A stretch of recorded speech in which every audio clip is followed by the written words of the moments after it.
And here we are. We still need to be level 20 to do the next Pugilist Guild quest. And I'd rather prefer to be a little bit over level 20, to be honest with you. Is this not where we're supposed to be?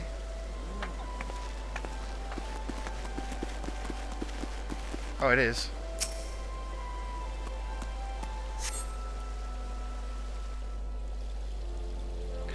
I just gotta reset my timer. Ignore the beeps.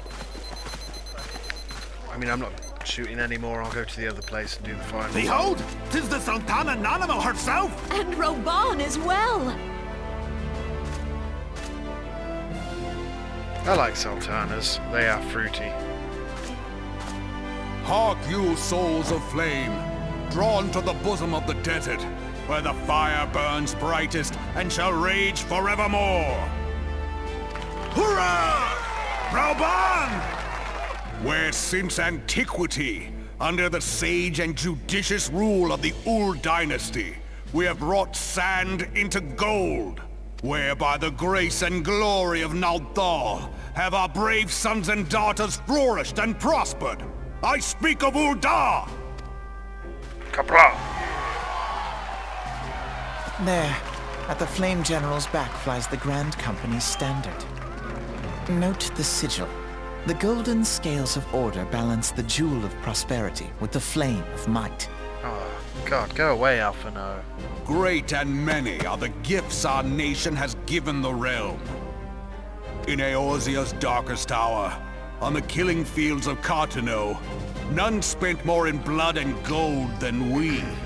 Thus was the 7th Imperial Legion laid low. So that's how it happened. How soon history forgets.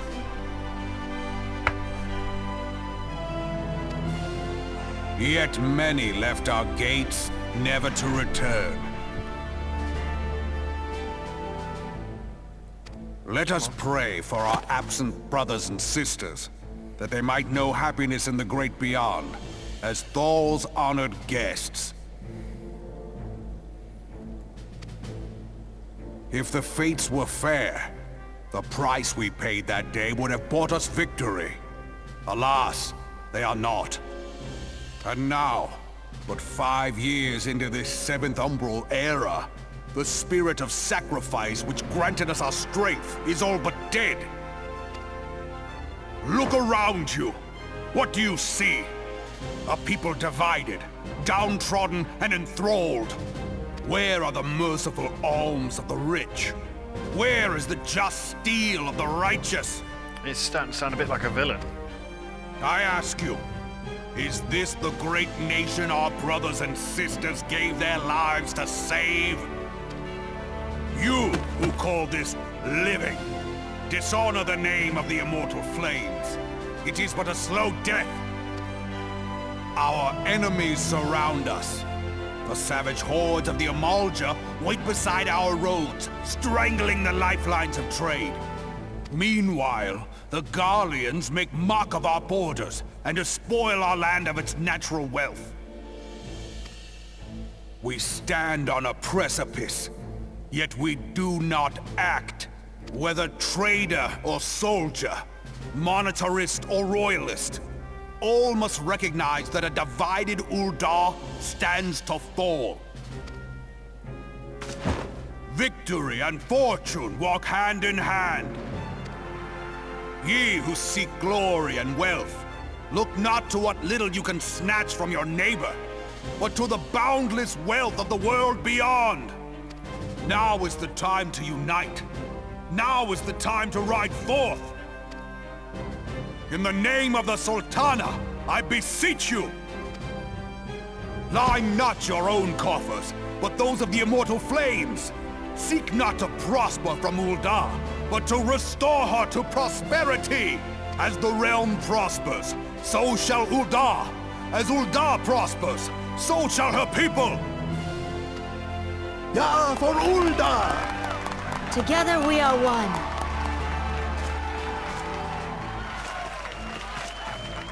Your Grace. Raubon?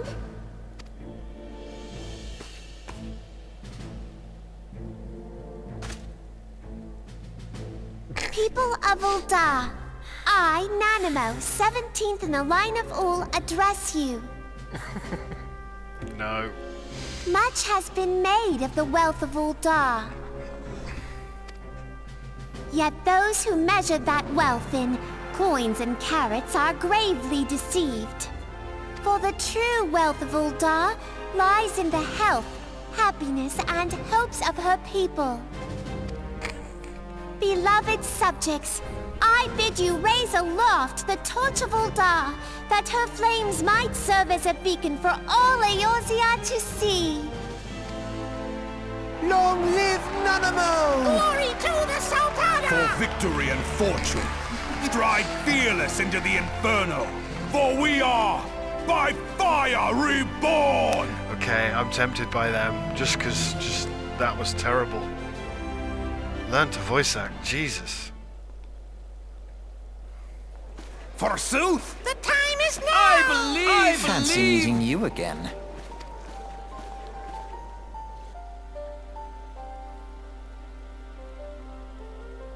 The Uldans have a long history of conflict with the Amal-Jah, the beast tribe that worships the primal Ifrit. Judging by your look of distaste, I take it you have encountered them. The Uldans do not shy from confrontation. If aught threatens their prosperity, they will seek to crush it. So they have dealt with Ifrit thus far, smothering his flames each time he is stoked to life. Yet he is but one of several problems. Though they have been quiet these past 5 years, the Garleans have not gone away. Meanwhile, the refugees continue to arrive in droves, and Ul'dah has no clear policy on how to deal with them.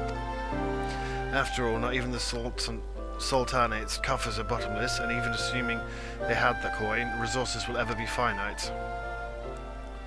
Which brings me back to the subject of Ifrit. It's been observed that the Amal-Jah are summoning him with ever-increasing frequency. Every time they do so, the Uldans send their forces to smite the primal, and though they invariably succeed, each victory is bought with blood. It is a war of attrition which they cannot well sustain. Small wonders then that the immortal flames are eager to recruit more members. At such desperate hour, an adventure of your experience would be most welcome addition to their ranks.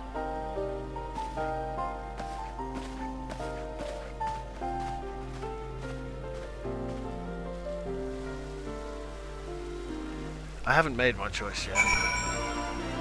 Right, on to Limsa Lominsa for the final part of the episode. And here we are for a final part of the episode at Limsa Lominsa, the place I have the least connection to. I mean, I started in Gridania and I'm currently in a guild in Ul'dah, so this is just sort of here to attend the remembrance service. Be quick, the Admiral is due to give her address at any moment. Yes, I'll proceed to the stateroom.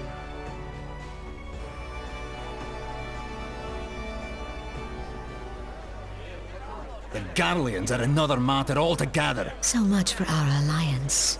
It's sunk beyond the seabed.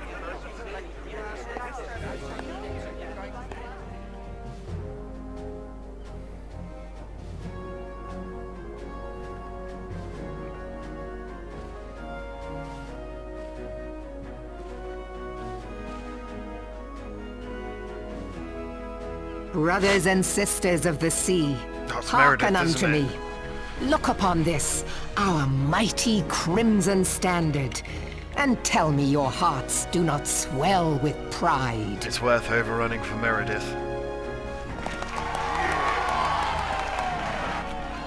700 summers have come and gone since our forefathers first ran aground in this fertile bay. In that time, guided by the Mother of Oceans, Limsa Lominsa has grown from humble fishing village to uncontested ruler of the 5 seas and beyond.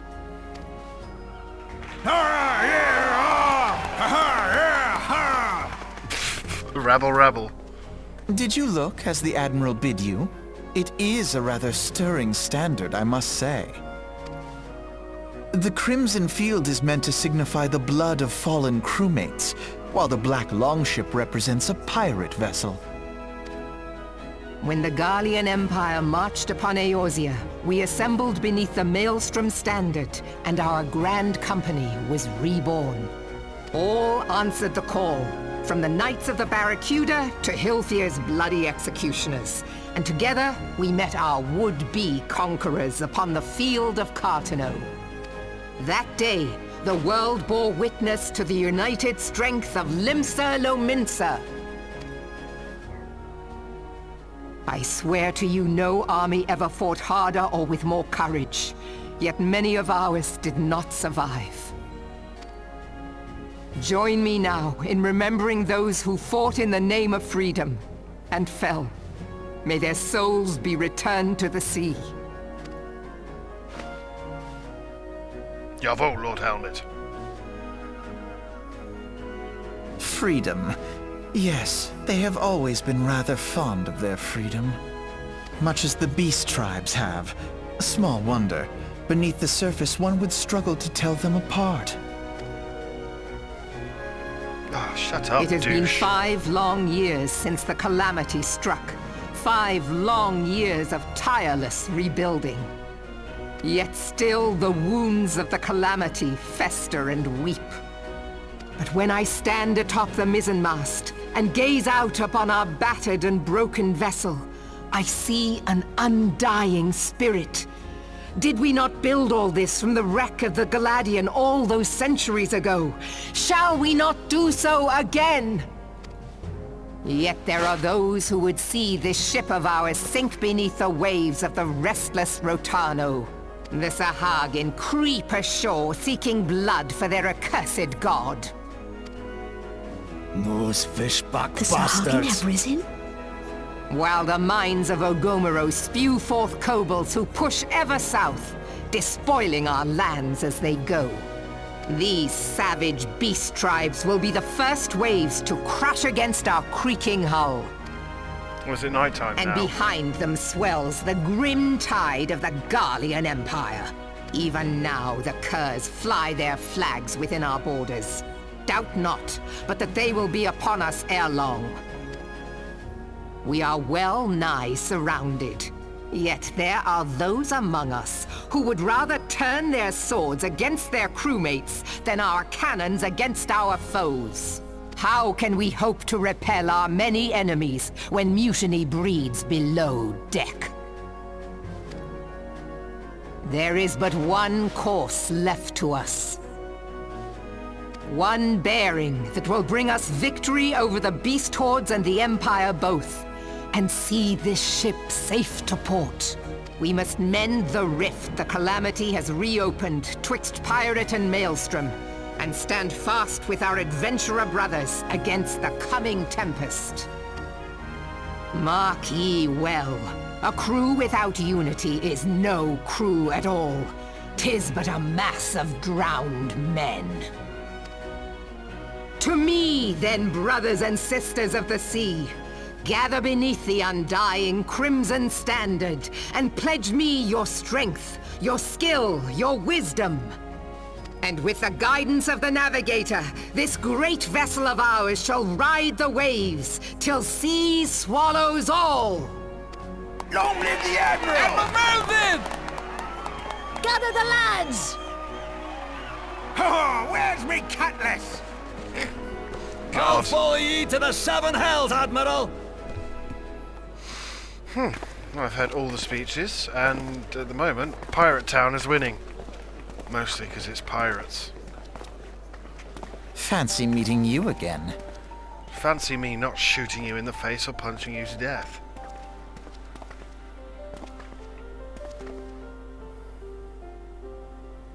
Otokonoko. As the Admiral mentioned in her address, Limsa Lominsa is played by 2 beast tribes. First are the fish-like Sahagin, worshippers of the primal Leviathan. Second are the kobolds, who dwell beneath the earth and take the primal titan for their god.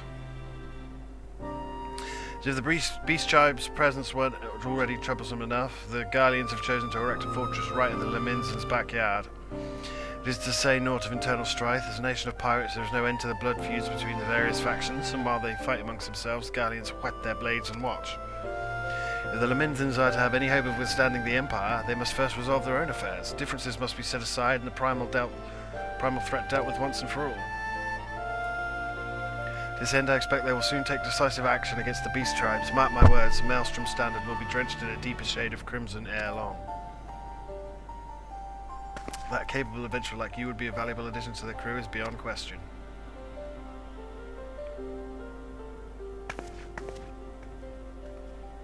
Well, I've heard the 3 pitches. There's Gridania, where I started. There's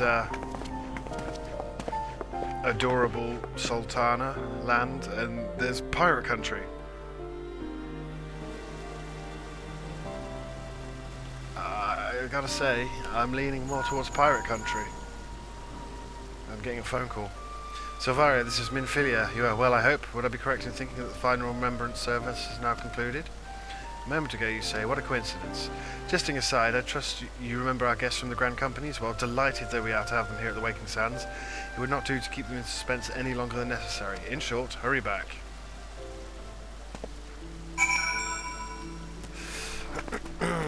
Well, not sure about hurrying back. I can, however.